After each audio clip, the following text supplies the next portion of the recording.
Hello everybody, welcome to this amazing discussion of Dead by Daylight. Today I wanted to cover something that was talked about at the devs Q&A and all the balance changes coming to Dead by Daylight. They did a great job creating a Q&A that really answered questions that a lot of players were interested in, and I wanted to give you my thoughts on these changes. It took them about an hour to get through everything, so I'm going to do a quick summary followed up by what I think. So they've changed the exhaustion perks by altering the actual effect of exhaustion. A lot of people call this a nerf to sprint burst, but it's actually a change to all exhaustion perks. Essentially, exhaustion will not recover while the survivor is running. Overall, this fix to these perks is a change I suggested a year ago. This is a change that several people, including myself, suggested so long ago while they were making changes to exhaustion in the first place, and it's good to see they're finally implementing it.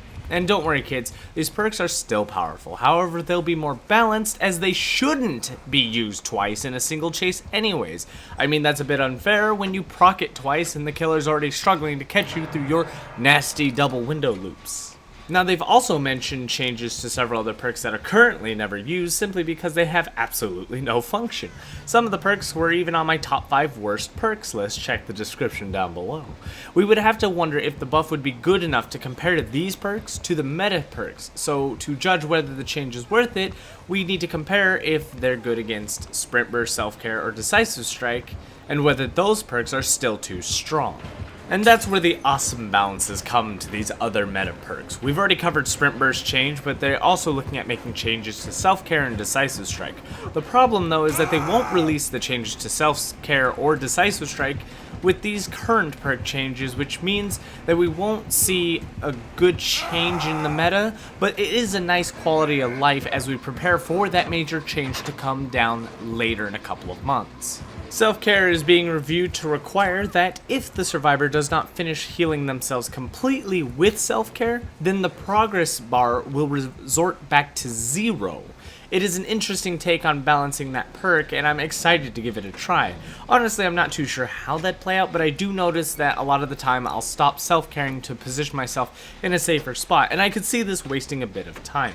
Decisive Strike is also not going to drop you off the killer's shoulder anymore. Instead, Decisive Strike is just going to stun the killer, but he still holds on to you. What this does is instead open the killer to a flashlight save, or even give you enough time to wiggle off as you're able to struggle while he's stunned. While he's stunned, he obviously can't hook you, and he can't move, but you have that free time to either have an ally save you, or wiggle off yourself if there's enough time. And this is a very interesting take on the perk since it will obliterate it off the high horse that it is on, but also kind of not ruin everyone's take on it. So it seems like they've dropped that whole you're going to be injured idea, but definitely a new way to counterplay. This is a bit more exciting to me, especially since No Mither will still be the only one that has a no heal effect on it, and then Decisive Strike actually has this cool effect, but it's not going to be nearly as strong. Several people might be upset with the change, but honestly, it is needed. Dead by Daylight does not have the mechanics that require you to have a perk that saves you for free. I love the changes, and again, I want to try it out. They'll likely be adding it to a PTB soon. Remember that Self-Care and Decisive Strike changes are not coming out for the next patch, so there's nothing to worry about there. When those changes do come though, that'll drastically open the field to several other perks, especially all the ones they're changing. Deja Vu will now activate every time a generator is complete, revealing 3 other generators that are close to each other. This was another thing I suggested numerous times over the last year, and it's very nice to see that it's coming true and is very useful. You can plot out certain paths and make sure that 3 generators are never too close to each other, and that you don't put yourself into a trifecta that a killer can camp. Calm Spirit will now add stealth play by preventing screams from the Doctor's Madness, Clown's Intoxication, and being injured. This will be another stealth perk to add with Iron Will. Overall, good change. Aces in the Hole will now have a 100% chance to put an add-on on an item you find out of a chest, while also having a 50% chance to add a second add-on. I always thought this perk was pretty good, and for it to get some quality of life updates and just be a better perk, I'm all for that, baby. Now, just like how we said with Deja Vu, Bitter Murmur is also going to activate for every generator completed, but reveals the auras of survivors that were in a certain distance from the generator when it was completed. It's another fantastic change in one, again, as you can see the theme that I've suggested. It's, again, just beautiful to see that balances that I expect to be there are finally coming, and I can't say that enough. I probably said it too much. You can make a drinking game out of this, kids. And then Dark Sense is going to activate every time a generator is completed. Fantastic. This is a balanced idea, blah, blah, blah. Done it 1,000 times. You can see a theme. It's beautiful. It's wonderful. Perks that were useless are now useful. It's fantastic. Oh, but that's not even the cream of the crop. We're not even there. Obsession perks are getting some love. Holy shit. Save the best for last is finally being revived to help remake the machine gun build. Now, it's a little different, so don't worry, it's not going to break the game. Every time you strike someone that is not your obsession, you get a token. That token gives you 5% recovery speed. You can hold up to 8 of these tokens, giving you a total of 40% at max. This is massive, because the drawback is that when you strike your obsession, you lose 2 of these tokens. And if you kill the survivor, by chance, the remaining tokens you have are forever active. You don't lose this power for killing your obsession. You just are stuck with whatever tokens you had. And it's such a wonderful change.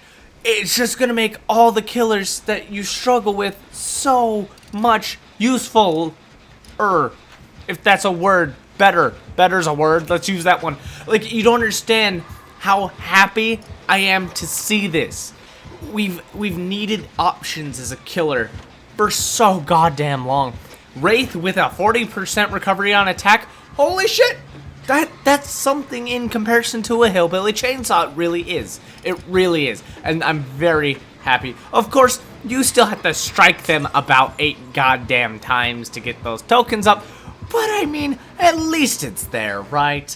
At least the option's there. You can build it up. That's up to you. It's just overall beautiful. But wait, there's more. Hag and Trapper are seeing some lovely buffs, and I would love to cover everything that they are, but we'll just brief summary. Essentially, add-ons are changing to actually be useful in all sorts of ways. And I mean, oh my god, beautiful changes to the add-ons. And then the setting times are going to be manageable and wonderful and beautiful. But I can't go over them now because that would take way too goddamn long. Mostly because I already made a Trapper guide. And just to kind of give you an idea on like how massive of a change this is, my entire Trapper guide is now going to be useless for how big this change is. So I need to dedicate a video to both the Trapper, both the Hag. I have to stop making the Hag guide because it's also going to be completely useless as soon as this Hag change comes out. Which that's expected to come out in a couple of weeks, so we got to keep a lookout for that. And oh man, just there's so much more. So again, be prepared. I'm making a video on it tomorrow. But moving on, there's a couple more changes we need to talk about, such as the massive change to Tinker. Tinker effects going to be completely removed. It's not going to do what it does.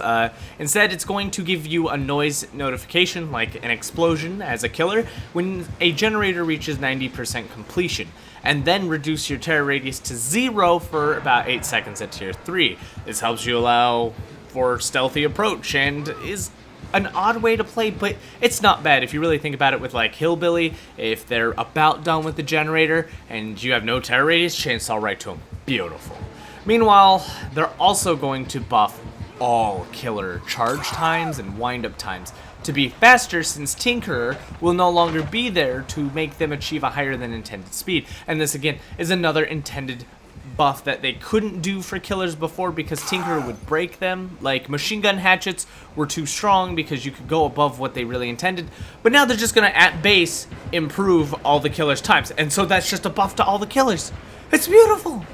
Predator now makes scratch marks slightly spawn closer together, which makes it easier to make a direct trail. Sloppy Butcher now reduces healing speed. Oh, there's nothing wrong with that.